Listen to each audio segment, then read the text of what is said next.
Sobat RH sekalian, jumpa lagi kita di channel yang keren ini, keren cadas. Ya, sobat RH sekalian, saya sengaja menggunakan mikrofon tidak clip on, karena kalau mikrofon ini insya Allah suaranya solid. Tetapi terpaksa kita berbagi mikrofonnya, nggak apa-apa. Karena yang paling penting adalah informasi ini harus tersampaikan secara baik. Saya nanti memperbesar volume suara dan mikrofonnya biar dia tamu kita luar biasa, Anton Permana. Assalamualaikum warahmatullahi wabarakatuh, bro. Jadi saudara sekalian, saya sengaja mengundang Anton Permana, seorang yang sangat concern dalam dunia kemiliteran, pengamat TNI dan juga intelijen. Banyak hal yang saya ingin tanyakan. Karena mikrofonnya harus berbagi, jadi saya ingin mengajukan pertanyaan-pertanyaan yang banyak. Pertama, tanya, bro, ada laporan utama di majalah Tempo yang bercerita mengindikasikan keterlibatan TNI dalam demo rusuh kemarin. Kenapa kalau ngomong TNI kita tidak setakut kalau ngomong polisi ya? Oke, itu satu. Barangkali Anda punya counter opinion atau counter fakta, saya tidak tahu. Itu satu dulu. Yang kedua, saya ingin bertanya juga mengenai 3 jenderal yang kemudian bersilaturahmi kepada Polda Metro Jaya yang mengindikasikan bahwa Ferry Irwandi yang satu daerah dengan Anda dari Payakumbuh, satu kampung, bahwa ada sinyalemen dia melakukan pelanggaran hukum. Kita tidak tahu apa pelanggaran hukumnya. Yang ketiga, selain soal itu Ferry Irwandi, kita juga dan TNI tadi ya dalam demo rusuh, kita juga bicara mengenai mungkin post factum teori. Siapa yang diuntungkan sehingga muncul teori bermacam-macam. Ada yang mengatakan bahwa ini ulah geng Solo, ada yang mengatakan ini ulah Parcok. Jadi kalau kita bilang Parcok itu berarti oknum ya, bukan institusinya. Ada yang mengatakan ini adalah ulah pengusaha hitam yang mungkin sudah jadi tersangka, duitnya banyak, dan kemudian ya mungkin balas dendam karena duitnya banyak sehingga dia menghamburkan uang mudah sekali. Dan kemudian ada juga yang mengatakan ini adalah konflik internal di pemerintahan sendiri antara mungkin faksi di dalam Prabowo sendiri atau faksi Prabowo dengan faksi Wapres, kita tidak tahu. Dan kemudian ada fenomena masyarakat yang gampang terbakar dengan isu-isu apapun. Ada fenomena yang terkait dengan media sosial, internet yang barangkali inilah pemula dari kerusuhan atau revolusi masyarakat. Mudah sekali masyarakat terbakar oleh isu-isu yang tergiring dari media sosial, platform media sosial entah itu TikTok ya, kemudian Twitter dan lain sebagainya. Nah, silakan Anda melakukan eksplorasi dan eksploitasi soal ini. Silakan, mulai dari laporan majalah Tempo. Silakan, bro. Oke, terima kasih Bang Refli. Udah lama nggak ketemu lagi bersama Keren Cadas, Refli ini abang kita. Ini pertanyaannya ngeri serap juga semua ini. Izin Bang. Siap Bang, ya. Ini agak, ya oke. Baik, ada 4 pertanyaan Bang yang saya tangkap. Mungkin kita coba yang pertama dulu tentang dugaan keterlibatan TNI yang dibedah oleh majalah Tempo ya. Dan ini menarik nih Bang, karena ketika negara kita itu darurat korupsi, darurat narkoba, tiba-tiba yang muncul isunya darurat militer. Ya, jadi, nah kalau kita lihat dari penjelasan bocor halus ya dari Tempo, saya lihat ada beberapa sequel yang saya catat khusus. Itu pertama tentang, tentu yang diangkat itu adalah ada ditangkapnya oknum TNI. Kita harus melihat dasar mereka melakukan dugaan ya.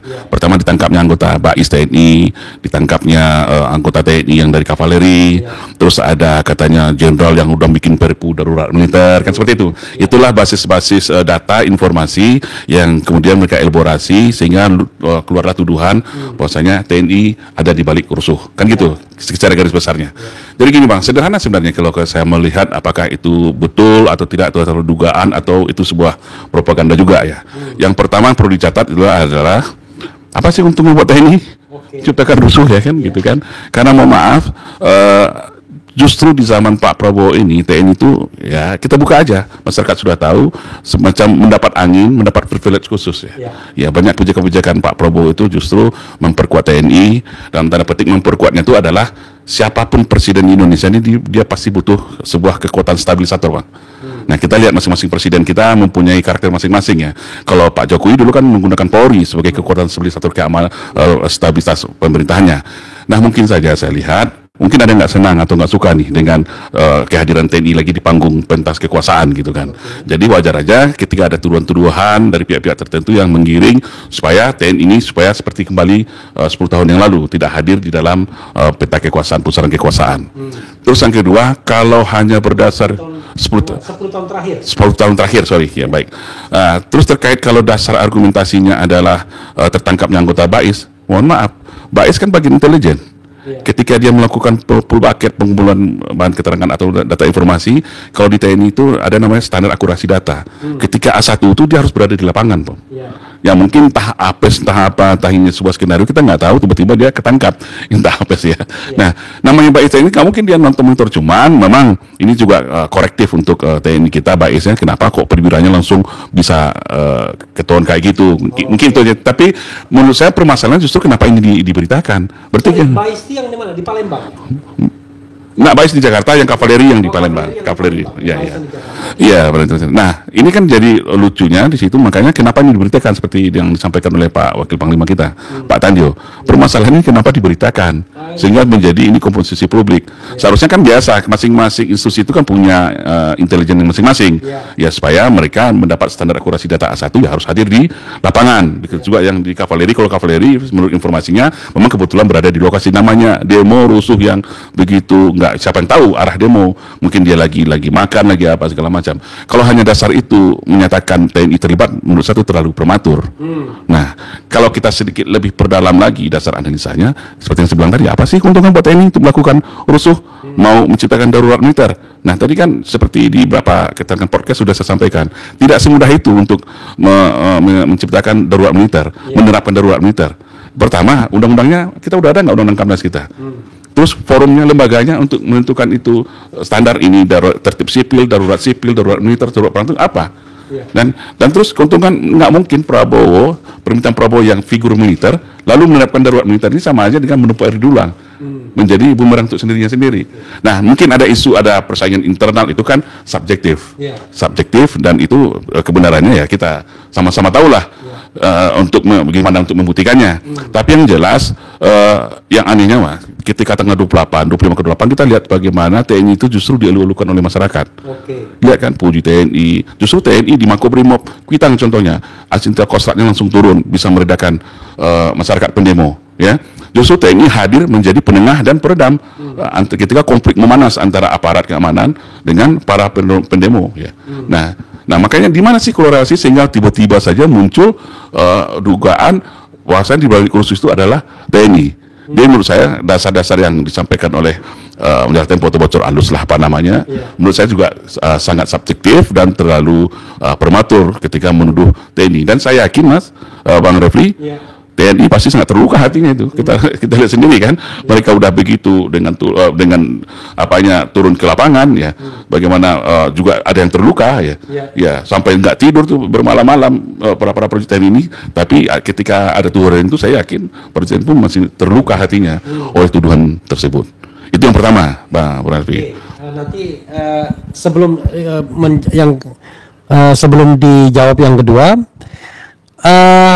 bagaimana dengan sebuah analisis ya yang juga banyak disampaikan orang mengenai konflik internal di TNI. Ada yang mengatakan bahwa, saya terus terang saja, bahwa TNI kita ini adalah TNI yang sebagian kiblatnya masih ke kekuatan atau kekuasaan lama. Sementara penguasa yang baru berusaha melakukan reposisi, tapi tentu tidak bisa semudah itu, tidak suddenly. Dan contoh kasusnya adalah kasus putra dari Tri Sutrisno dipecat kemudian diangkat kembali, dan isu pergantian Panglima TNI yang konon katanya sebentar lagi akan diganti. Silakan. Pertanyaan Pak Refli luar biasa. Jadi gini Bang, namanya kompetisi, konflik-konflik internal itu biasa dimanapun, pasti itu terjadi, tidak hanya di TNI saja. Cuman bedanya TNI dia militer Bang, dia punya disiplin, dia punya doktrin yang secara hierarkis ya, dan apa istilah kita tuh vertikal komando yang sampai sekarang saya lihat dan saya perhatikan itu masih solid terjaga gitu. Ya kalaupun apa, saya tidak akan mungkin seorang prajurit TNI itu akan, karena sudah masuk dalam sumpah prajurit itu Mas, bagaimana loyalitas kepada atasan itu udah masuk salah satu sumpah prajurit TNI itu. Nah, jadi dugaan orang silahkan saja, tapi saya lihat sampai sekarang TNI kita masih solid ya, dan apalagi kemarin baru melaksanakan validasi orgas dan juga diukur jadi mengukur TNI itu tidak bisa hanya dari segi subjektif, ada kualitatif, ada kuantitatif dan kualitatifnya. Lihat saja bagaimana TNI mereformasi dirinya, baru aja di Batu Jajar kemarin pada tanggal 10 Agustus ya, gelar kekuatan yang sangat luar biasa.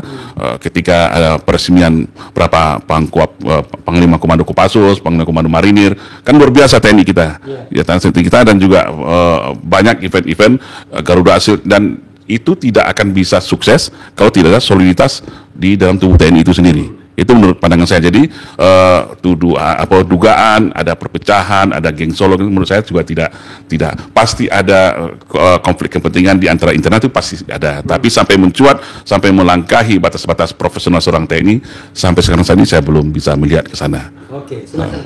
Pertanyaan kedua. Pertanyaan kedua yang tentang Ferry Irwandi.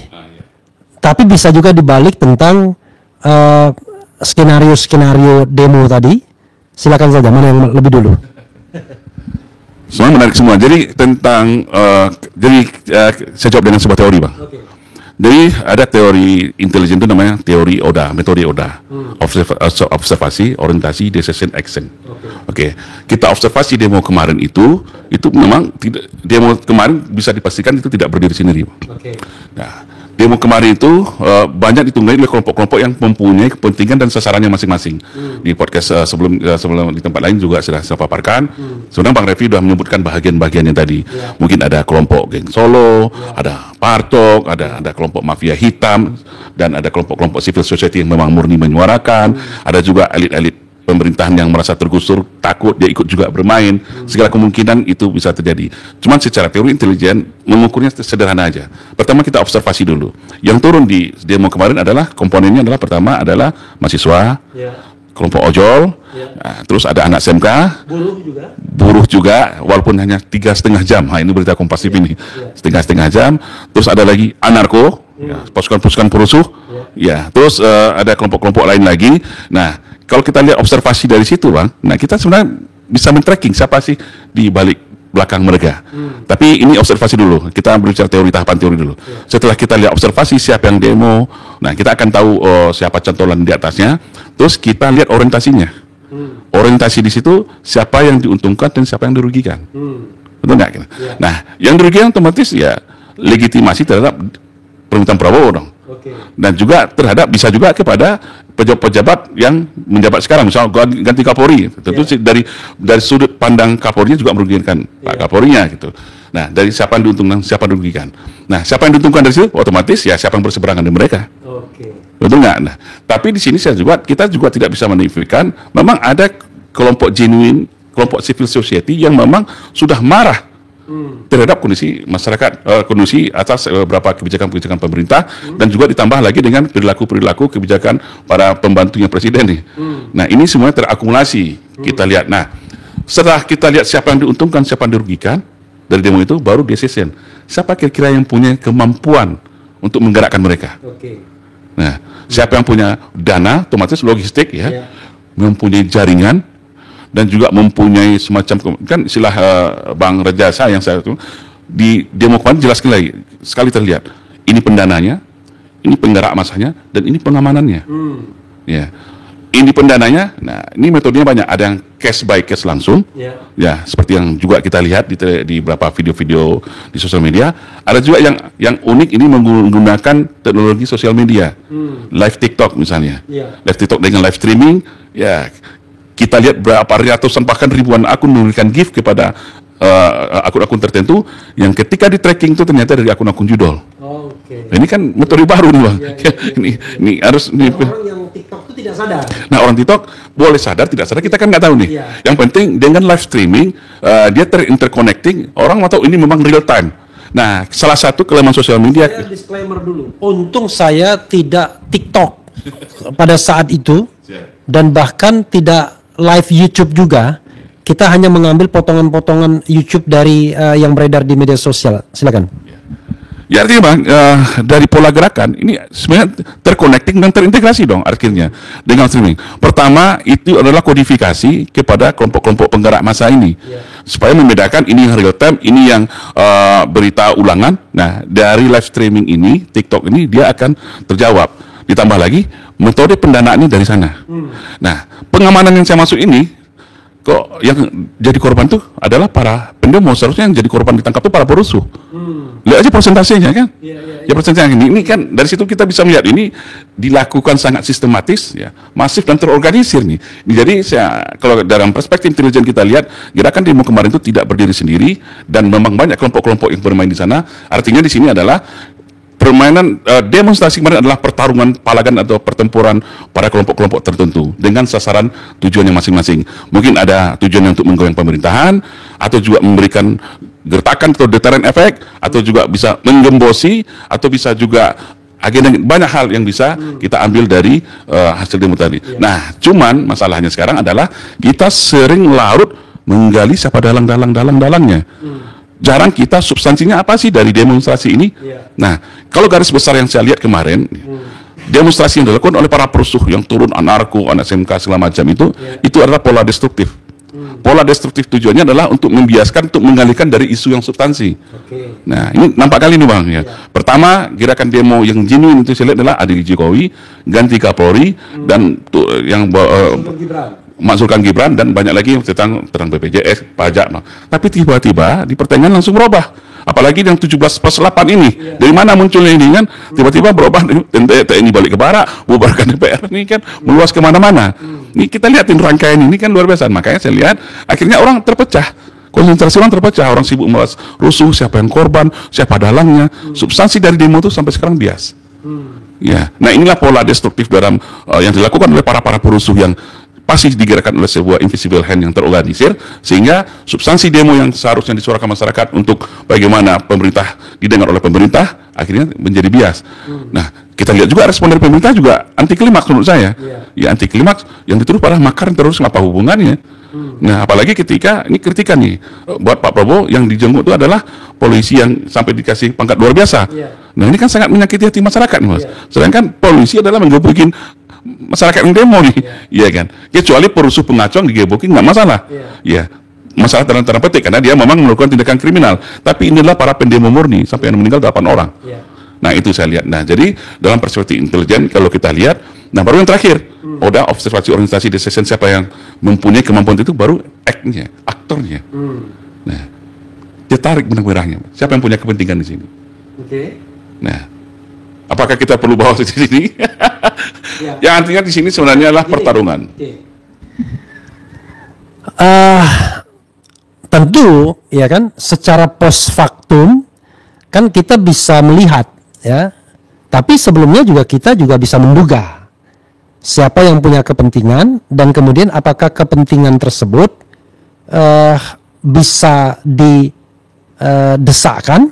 bisa terrealisasi, atau paling tidak kalau itu hal yang negatif bisa di hold, bisa ditunda dulu. Tetap menarik untuk menganalisis lebih lanjut. Karena itu saya serahkan kepada Anda untuk menganalisisnya. Silakan. Ini jebakan Batman juga nih ya. Saya yakin Mbak, para netizen, para masyarakat kita itu udah pintar semua. Dia pasti udah tahu siapa yang bermain. Tapi saya kasihkan clue-nya aja. Ya. Nah, clue yang disampaikan ini saya tidak akan menyebut aktornya, tapi saya melihatkan, saya akan petakan dari medan pertempurannya. Ada beberapa medan pertempuran di sini. Nah, ya, pertama adalah masyarakat dengan keluarga geng Solo Jokowi, satu pertempuran. Satu pertempuran lagi adalah antara masyarakat kelompok mafia yang terganggu kepentingannya dengan presiden, dengan Pak Prabowo pemerintahan sekarang. Yang ketiga adalah kalau pertarungan antara Merah dengan Mbak Merah itu saya rasa sudah sedikit turun ya. Nah, itulah pertarungan antara mungkin juga orang-orang barisan sakit hati yang kecewa terhadap pemerintahan, tapi tidak ada juga ada dalam pemerintahan. Ya. Yang keempat adalah barisan-barisan yang merasa terancam posisinya di dalam pemerintahan sekarang. Ya, yang kelima bisa adalah kelompok-kelompok oportunis. Jadi ini kan pertempurannya masing-masing punya aktornya masing-masing nih, punya aktor masing-masing. Nah, saya lihat itu pasti ada korelasinya. Kalau secara konsepsi Lemanas ada faktor lingkarannya juga, lingkungan strategis juga pasti akan mempengaruhi domestik nasionalnya, regional dan globalnya. Ini pasti terhubung, Bang. Jadi saya lihat juga ada kepentingan global di sini pasti juga ada terconnecting terhadap konflik-konflik di internal nasional kita. Nah, siapa aktornya kita silakan kepada publik yang untuk menjawabnya masing-masing. Saya tambahkan sedikit. Pagi-pagi sebelum demo dimulai, Hendro Priyono sudah berteriak bahwa demo ini ditunggangi asing. Saya membaca dari post forward dari WA yang ditulis oleh seorang yang paham teknologi, ya, bicara mengenai transfer uang yang dalam jumlah besar, kalau nggak salah disebut 2 juta US dollars, dan itu dalam current digital gitu ya, digital kripto ya. Itu, dan kemudian dia juga membaca pola-pola yang ada di TikTok, di Twitter dan lain sebagainya, yang itu semua menegaskan bahwa memang ada kekuatan dana besar yang bermain. Silakan tambahkan sedikit. Dari keterlibatan asing dari sini, saya tidak bisa menspesifikasikannya apakah itu adalah seorang orang bule, nah, gitu ya. Tapi yang saya bisa tracking di sini adalah orang yang berada, karena gini, buzzer yang memainkan isu di dalam sosial media itu banyak menggunakan VPN dan juga dari luar negeri. Itu sekitar 20-30% itu dari luar negeri. Dia dari luar negeri. Luar negeri ya. IP-nya itu dari luar negeri. Ya, kita tahu lah mengenai yang VPN Shadow kita tahu. Tapi artinya memang entah apa itu adalah diaspora kita di luar atau menggunakan orang. Tapi kita nggak tahu yang jelas. Banyak akun-akun itu yang berasal dari luar negeri yang melakukan propaganda yang melakukan aksi-aksinya di sosial media kita di Indonesia. Terus yang kedua, aliran dana. Seperti yang saya lihat tadi kan akun-akun judul yang di live streaming TikTok yang segala macam itu kan aliran dari luar masuk ke kita. Nah, mungkin saya nggak tahu latar belakang Pak Hendro menyatakan, tapi saya dari aktivitas dari 2 hal tadi, maka ada keterlibatan asing di sini dalam bentuk bukan state or non state ya, tapi adalah aktivitasnya yang bisa saya lihat yang memang ada keterlibatan dari luar Indonesia, yurisdiksi Indonesia yang masuk ke Indonesia. Nah, tentu kita lihat siapa yang terganggu dengan kepentingan pemerintahan sekarang, yang lagi berseberangan pemerintahan sekarang. Kita tahu ada salah satu tokoh kakap ya sekarang yang masih berada di luar negeri, kan bisa saja Pak. Karena ada yang sekarang jadi buron, ada kasus besar dia masih di luar negeri, kan bisa saja. Ya, bisa jadi, kita nggak tahu. Gitu. Itu menurut pendapat saya, Pak. Oke. Tiba-tiba ada 3 orang jenderal yang datang ke Polda Metro Jaya dan mengatakan Ferry Irwandi yang selama ini vokal mengatakan bahwa demo ini associated dengan medsos yang terkait dengan geng Solo atau Gibran. Saya lupa bahasa dia, Gibran atau geng Solo atau apa. Tapi intinya ya kesana lah. Tapi tiba-tiba ada 3 TNI, 1 dan Cyber, kemudian Dan Puspom, kemudian Kapuspen TNI datang ke Polda Metro Jaya. Saya bilang, waduh, kok bisa TNI kemudian melakukan patroli cyber dan mengatakan orang ini punya potensi untuk pidana. Silakan dieksplor lebih dari yang saya harapkan. Jadi ini menarik sebenarnya. Apa yang dilakukan Ferry ini kan mirip-mirip lah dengan apa yang saya lakukan 5 tahun yang lalu. Ya, tapi ketika dulu saya mengkritisi polisi. Ya, kalau Ferry dia mengkritisi TNI. Cuman bedanya kalau saya langsung ditangkap. Nah, kan Bang Refli sendiri yang jadi saksi ahli saya. Langsung ditangkap tanpa bla-bla-bla, langsung dijebloskan di penjara, sidangan sampai 66 kali. Dan alhamdulillah kan tidak ditemukan sesuai ujian kebencian, nggak ada. tapi kita divonis dengan pasal 15 yang aturan pun sudah dicabut oleh MK. Ya, perbedaan yang saya sampaikan di sini adalah kalau sekarang TNI lebih sopan saya lihat. Ya, nanti kita kritisi apakah itu tepat atau tidak. Ada konversi persnya, kami akan begini, kami bertanya dulu kepada Polda Metro Jaya kan. Sopan banget saya lihat tuh bapak-bapak TNI kita. Dan jadi menurut saya kalau ada juga yang menghujat janganlah, kasihan gitu bapak TNI kita. Nah, tapi yang perlu saya sampaikan di sini di akun saya juga sudah sampaikan. Bagaimanapun inilah negara demokrasi ya Bang ya. Negara demokrasi ketika ada yang mengeluarkan pendapat, nah, kita sebagai aktivis ya juga solidaritas kita juga muncul dong terhadap saudara Ferry kita ini. Nah, kemudian satu kampung dengan saya nih Bang, Ferry Irwan ini. Tapi saya lihat gini, Ferry ini dia cerdas, dia pintar. Ini kalau saya lihat justru dia ini aset sebenarnya Bang. Aset untuk bangsa kita. Cuman yang perlu kita introspeksi adalah ketika dia mengkritis TNI. Nah, dia pertanyaan kita kenapa dia mengkritis TNI? Mungkin gini, persepsi itu kan terbentuk karena input informasi, Bang. Ya, mungkin selama ini informasi-informasi yang tentang TNI lebih dominan yang negatif yang masuk ke dalam pikiran beliau, sehingga yang keluar dari analisa beliau tentu cenderung dominan negatif juga dong. Nah, terkait TNI tadi kan sudah dijawab juga oleh Kompas TV tadi dari pihak Polda Metro Jaya mengatakan tidak bisa institusi melakukan pelaporan terhadap ujaran kebencian. Nah, ini berbeda Bang dengan saya dulu. Kan aturannya masih sama kan? Ya enggak? Saya dulu kan juga mengkritisi Polri tapi yang nggak ada cerita ditangkap Bang. Nah, menariknya di situ. Nah, pada kesempatan ini jadi hal menarik ya. Jadi firm Ferry Irwandi ini bukan karena dia bicara mengenai akun-akun yang associated terhubung dengan geng Solo, tetapi karena dia bicara tentang TNI dan darurat militer yang kemudian dia mau diadukan atau bagaimana?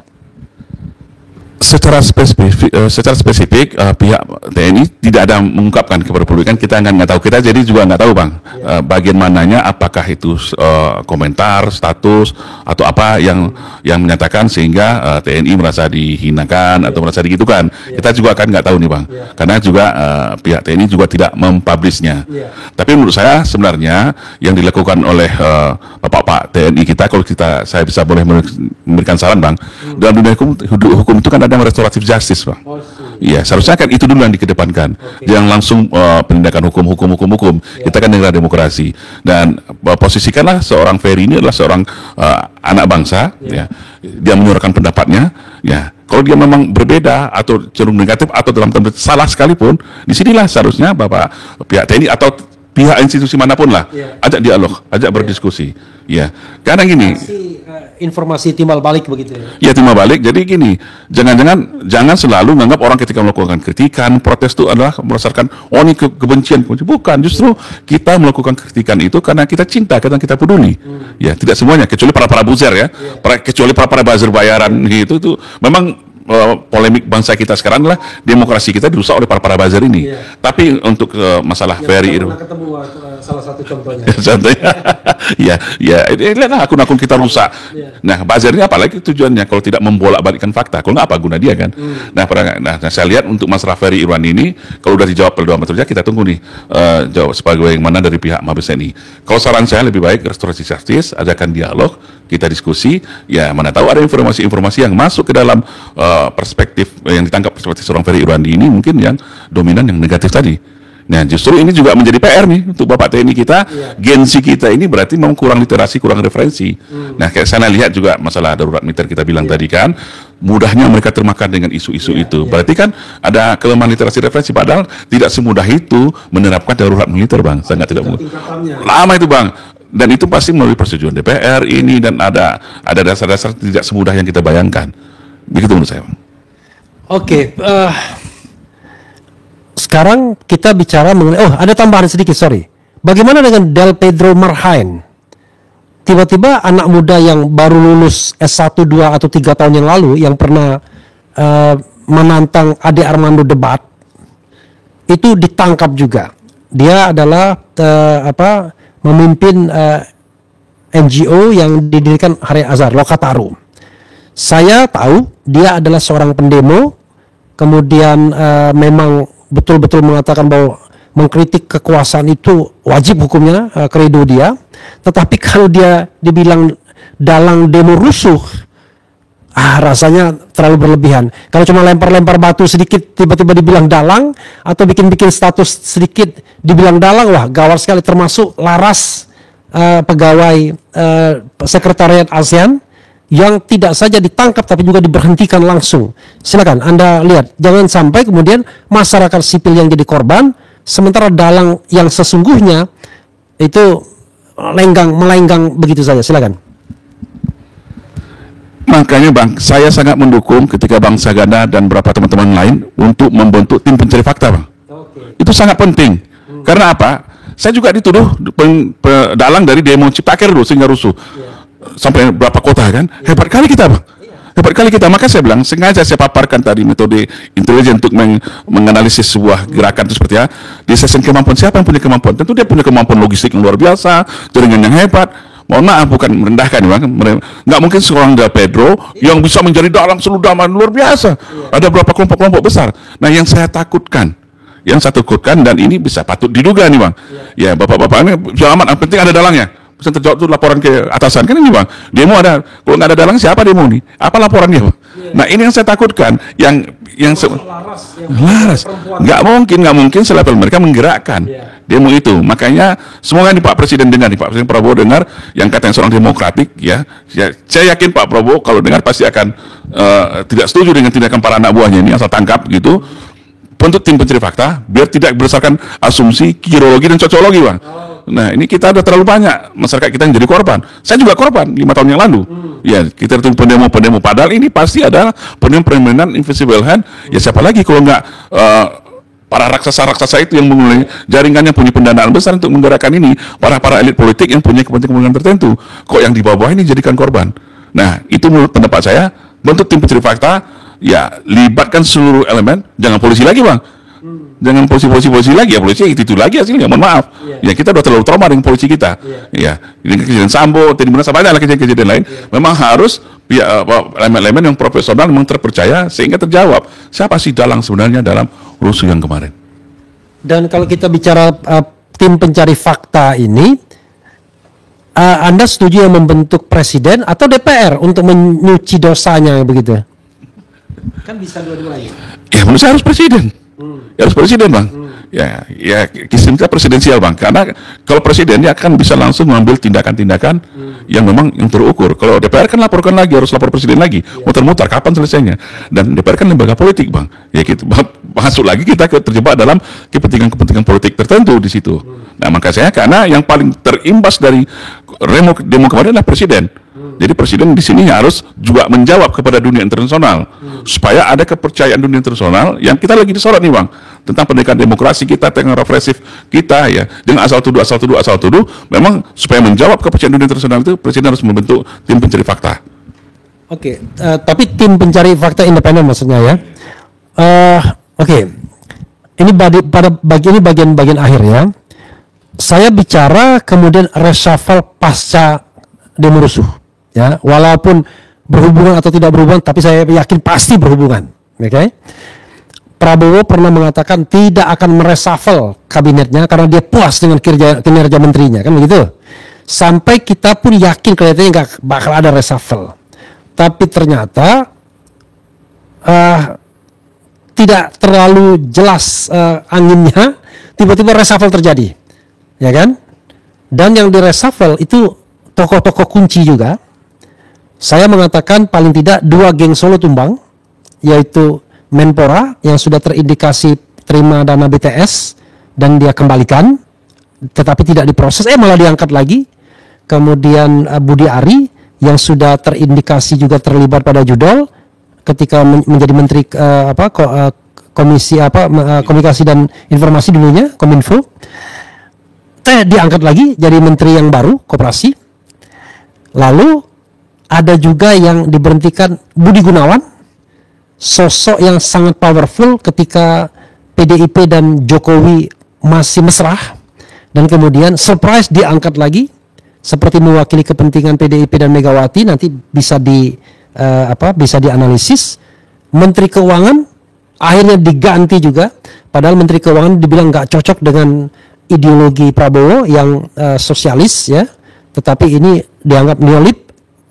Akhirnya diganti juga, dan ada menteri-menteri yang barangkali tidak terlalu jelas asosiasinya seperti Karding diganti juga.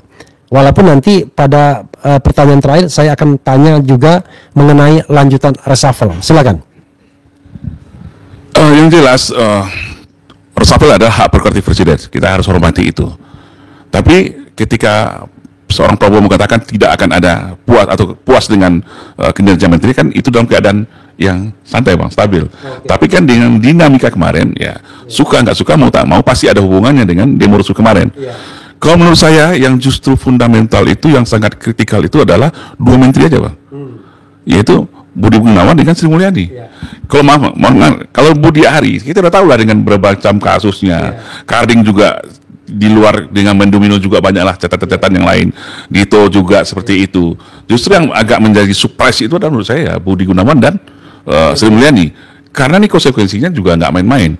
Berarti apa motivasi seorang Prabowo begitu mau meresapel 2 posisi menteri ini? Seperti Sri Mulyani, kita tahulah bagaimana posisi beliau di dunia internasional, IMF contohnya, dan itu kan terbukti langsung anjlok langsung. Iya sih kita sampai sekian poin. Nah, tentang mengkopolkan Pak Budi Gunawan, mantan BIN loh bang, mantan BIN sekian tahun loh, kita tahu kekuatan BIN itu luar biasa. Ya agen jaringannya di mana-mana, kita kadang-kadang di sekitar kita juga ada BIN, kita nggak tahu nih. Begitu powerfulnya seorang Budi Gunawan. Sekali kita diungkap data kita kalau mau diincar, kan? Dan bahkan saya sendiri tahu bagaimana BIN itu mempunyai perangkat yang luar biasa, alat-alat yang begitu canggih ya. Nah, ditambah lagi kedekatan ya, rahasia umum lah kedekatan Pak Budi Gunawan dengan Ibu Mega ya. Nah, kenapa Presiden meresapel 2 ini juga jadi pertanyaan kita semua nih bang. Ya, kenapa begitu? Nah, jadi tapi yang penting adalah saya yakin resapelnya akan terus berlanjut. Nah, ini kalau kita dengar desas-desus, ini akan berlanjut karena Prabowo tentu tidak bodoh juga bang. Dia pasti sudah melihat mapping ya kondisi di sekitarnya.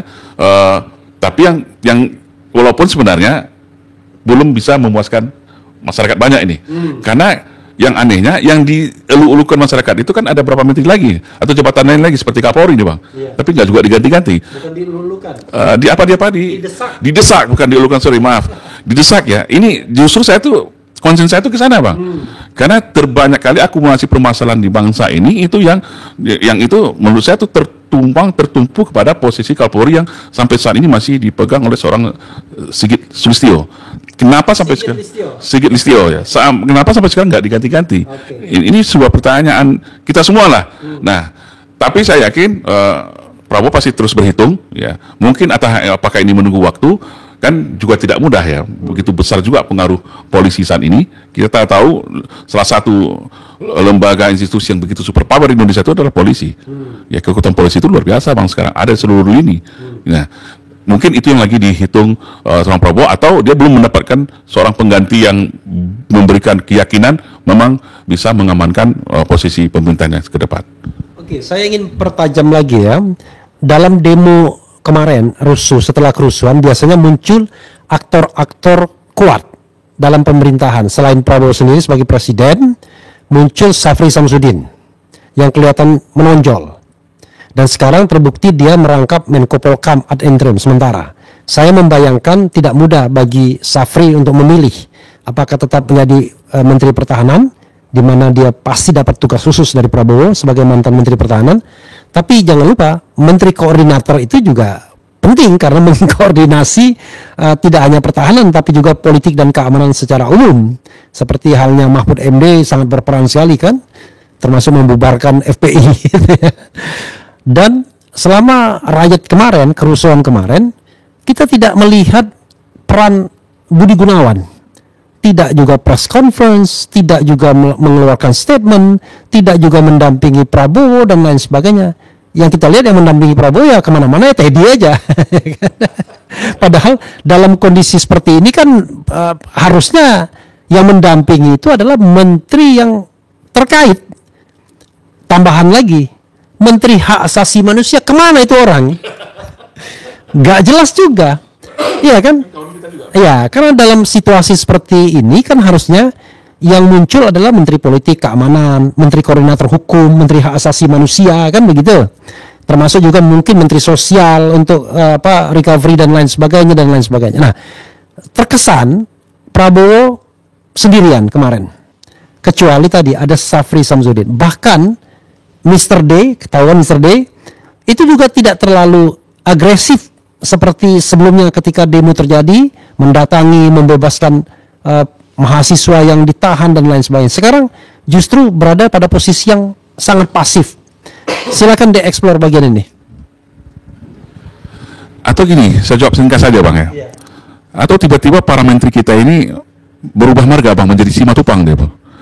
Siang malam tunggu panggilan. Ya, namanya menteri Bang, udah rahasia umum. Selevel Menko aja Bang, itu untuk bertemu presiden itu susah. Artinya para menteri ini kalau nggak dipanggil presiden akan sulit untuk bertemu presiden. Jadi artinya mereka otomatis menjadi pasif dong. Nah, saya lihat di sini kan intuisi seorang manusia siapapun dia menjadi pemimpin pasti dia akan passionnya nyaman dengan orang yang terdekat secara psikologis. Nah, kita lihat tentu Pak Syafri Samsudin yang punya rekam jejak yang nggak kita ragukan lagi kedekatannya dengan Pak Presiden. Nah, justru yang perlu kita pertanyakan itu adalah orang-orang yang tidak biasa yang hadir itu betul itu jadi pertanyaan kita semua. Nah, cuman yang perlu saya lihat di sini kalau mengenai strategis, seperti Pak Syafri Samsudin ya, Menteri Pertahanan mana yang dipilih? Saya lihat dia lebih cenderung ke Menteri Pertahanan. Nah, saya dengar desas-desus ini betul atau tidak? Ini ada rencana untuk menggabungkan Menpolkam ini, Menpolhankam gitu. Jadi dua kementerian digabung sambil mengakomodir kedudukan TNI Polri supaya nggak ambigu lagi di satu menteri satu lembaga kementerian yang satu bidang keamanan, satu bidang pertahanan. Nah, ini baru desas-desus supaya betul tidak ini lagi dikaji oleh lembaga terkait. Mungkin juga ini pra dulu Bang, ya kan? Pra dulu di satu tanya Menteri Pertahanan ad interimnya di Menpolkam. Nah, tapi tiba-tiba nanti kan bisa aja digabung itu hal apa tidak mungkin kan dengan kewenangan presiden kita saat ini. Nah, kalau masalah PGI saya nggak mau jawab. Ada korelasinya juga ya untuk kondisi saat ini. Korelasinya sebenarnya karena kan banyak juga yang korban-korban yang menurut saya itu secara hak asasi manusia perlu apakah itu ada pelanggaran HAM di situ atau tidak. Nah, tentang Mr. D, saya nggak mau jawab juga. Yang jelas saya lihat kemarin dia juga ikut aktif kok menampung mahasiswa di DPR RI. Nah, yang penting yang perlu saya tangkap di sini adalah yang paling sasaran utama kemarin kan Senayan Bang. Ya, sampai netizen tuh bilang tiba-tiba kok kayak Idul Fitri sekarang ini banyak minta maaf Bang. Gitu.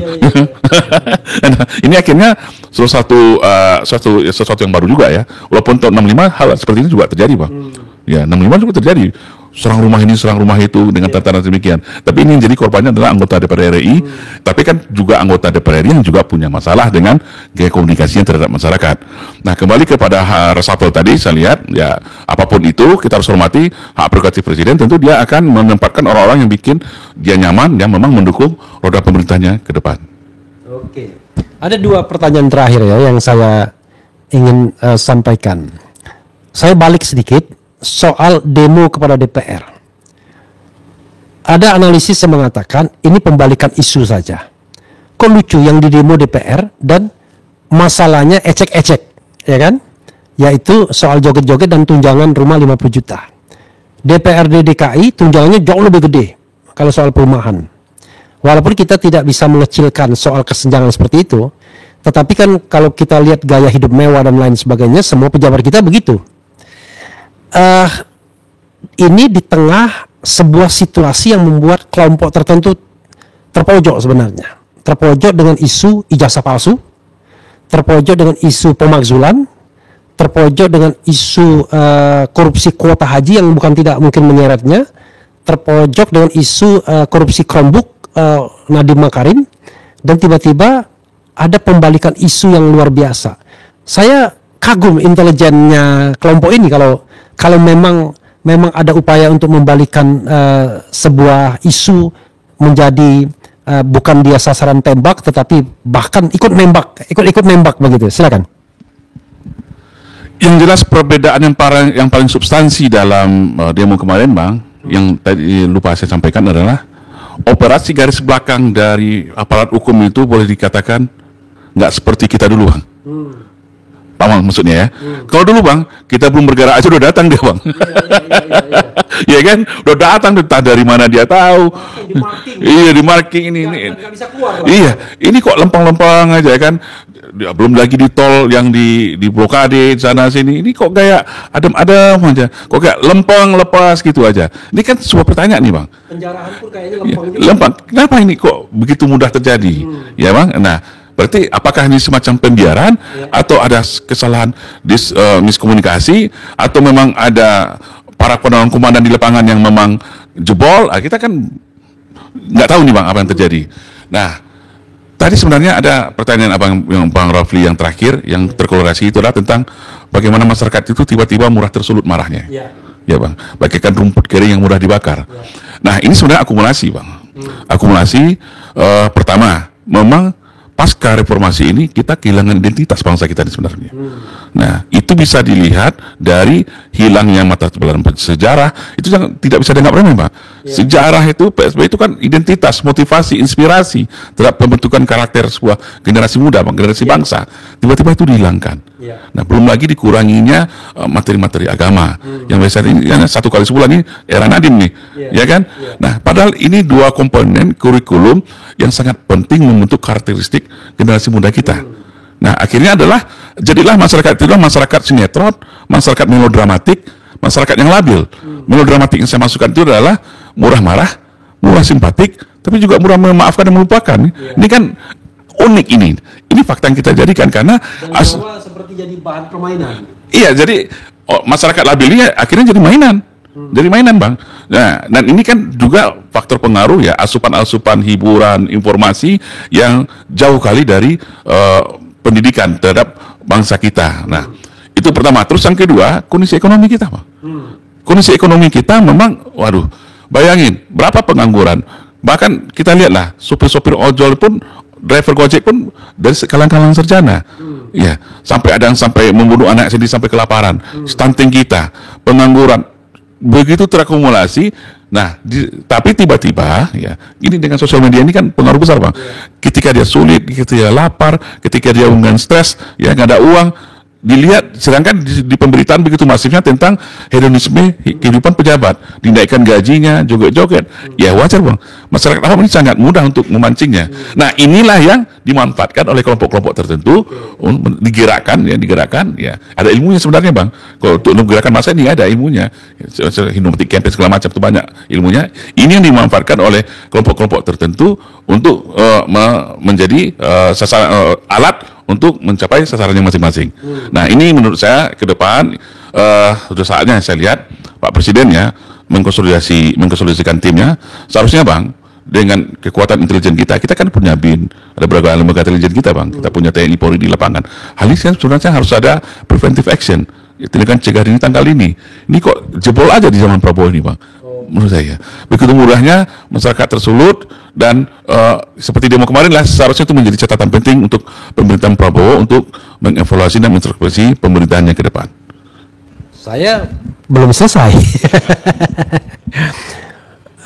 Dengan diberhentikannya Budi Gunawan, bagaimana hubungan Prabowo dengan Megawati? Karena kita tahu bahwa mereka ini kan sedang terus bernegosiasi. Dikabarkan bahwa Megawati lah yang meminta agar Hasto dibebaskan, dan akhirnya dibebaskan dengan amnesti. Tetapi tentu dalam politik tidak ada makan siang yang gratis. Tapi tiba-tiba di tengah upaya untuk menarik PDIP, justru Budi Gunawan, dalam tanda kutip orang kesayangan Megawati ya, dan selama 10 tahun masa pemerintahan Jokowi, itu justru diberhentikan. Menarik. Silakan. Ada dua hal menarik sebenarnya. Di satu sisi Pak Budi Gunawan tadi diberhentikan, tapi kita harus ingat ketika Presiden melakukan konferensi, siapa yang berdiri samping kiri Pak Presiden? Megawati kan, ini juga menarik nih. Ya, sebuah partai besar yang berada di luar pemerintahan, tapi berdiri di samping Pak Presiden kita, Pak Prabowo. Wakil Presiden nggak ada. Nah, itu jadi pertanyaan. Kenapa wakil presiden yang ada? Nah, ini mungkin pakai ini salah satu teknik balancing of power. Ini kan dalam metode politik itu ada balancing of power, menjaga keseimbangan politik yang dilakukan oleh Prabowo. Tapi saya yakin Pak Prabowo dengan Megawati punya hubungan yang spesial menurut saya. Mereka sudah dekat dari lama. Dan mungkin saya yakin Pak Prabowo untuk memberhentikan Pak Budi Gunawan pasti sudah melakukan komunikasi dengan Bu Mega. Dan saya yakin juga sudah ada berganding-berganding tertentu. Kita kan nggak tahu Bang. Karena apa? Budaya politik kita itu adalah budaya kompromi Bang. Ini kita harus paham ini. Ya, politik kita itu adalah politik kompromi. Nah ini mungkin sudah terjadi, tapi kan nggak mungkin ini dibuka ke publik. Nah kalau nggak pasti sudah teriak itu, PDIP kan, Bu Mega pasti sudah teriak. Nah apa berkeningnya kita tunggu aja, kita jawab aja. Nah saya yakin, nah yang jelas Bu Mega kan seperti yang pernah disampaikan, walaupun dia tidak berada dalam pemerintahan, tapi dia tetap mendukung pemerintahan Prabowo, tapi tetap menjalankan fungsinya sebagai lembaga yang mengawasi pemerintahan Prabowo. Pertanyaannya adalah siapa bilang Megawati tidak di pemerintahan? Karena dia masih ketua Dewan Pengarah BRIN dan ketua Dewan Pengarah BPIP yang gajinya itu ratusan juta juga, lebih dari 100 juta waktu BPIP. Jadi aneh sekali kalau dibilang dia tidak masuk dalam pemerintahan, karena itu jabatan yang tinggi juga itu. Karena di dalam BRIN itu kan ex officio ada Menteri Keuangan dan lain sebagainya. Jadi dan konon jabatan itu tetap stay di Megawati, tidak dicopot dari Megawati. Jadi oke. Terakhir ya, ini betul-betul terakhir. Anda adalah seorang presiden yang mau melakukan reshuffle kabinet. Kalau Anda memang dalam posisi itu, tolong Anda kemudian dengan agak berani ganti si A dengan si B. Menurut Anda siapa-siapa saja yang seharusnya pantas di Republik ini untuk menduduki posisi yang barangkali tidak kurang tepat ya, diduduki orang yang sekarang menjabat. Siapapun, you take everybody lah, terserah, silakan. Saya tidak bisa menyebutkan nama. Kalau jabatan saya bisa. Jadi seorang presiden itu belum bisa dikatakan seorang presiden sebelum dia memegang penuh. Pertama, tentu otomatis Panglima TNI, Kapolri, Menteri Keuangan, Menteri Dalam Negeri, Menteri Pertahanan, Menteri Luar Negeri. Itu yang paling iya, Jaksa Agung. Ya, KPK sekarang juga. Ya, kalau perlu sampai Mahkamah Agung kalau perlu. Nah, tapi tidak di luar rumpun itulah ya. Tapi yang jelas menurut saya belum seorang presiden dan BIN. Maaf. BIN. Nah, sebelum seorang presiden, saya pernah menyatakan ada 14 jabatan dulu ya. Ya, 14 jabatan. Kalau seorang presiden ingin stabilitas itu memang dia pegang. 14 itu jabatan formal, dan ada 5 lagi jabatan non formal. Ketika itu nggak salah, jabatan non formal tentu ada berapa posisi ormas, itu penting bang. Ormas dan juga kalau perlu gubernur BI kayak gitu. Nah, ada berapa lagi yang menurut saya itu memang harus orang yang profesional dan loyalitasnya harus tegak lurus kepada presiden. Nah, saya tidak bisa sebut nama, Pak. Oke. Jadi dari jabatan-jabatan itu, menurut Anda yang sudah bisa dipegang oleh presiden, jabatan mana saja yang sekarang fully under control the president? Saya lihat masih 50-50.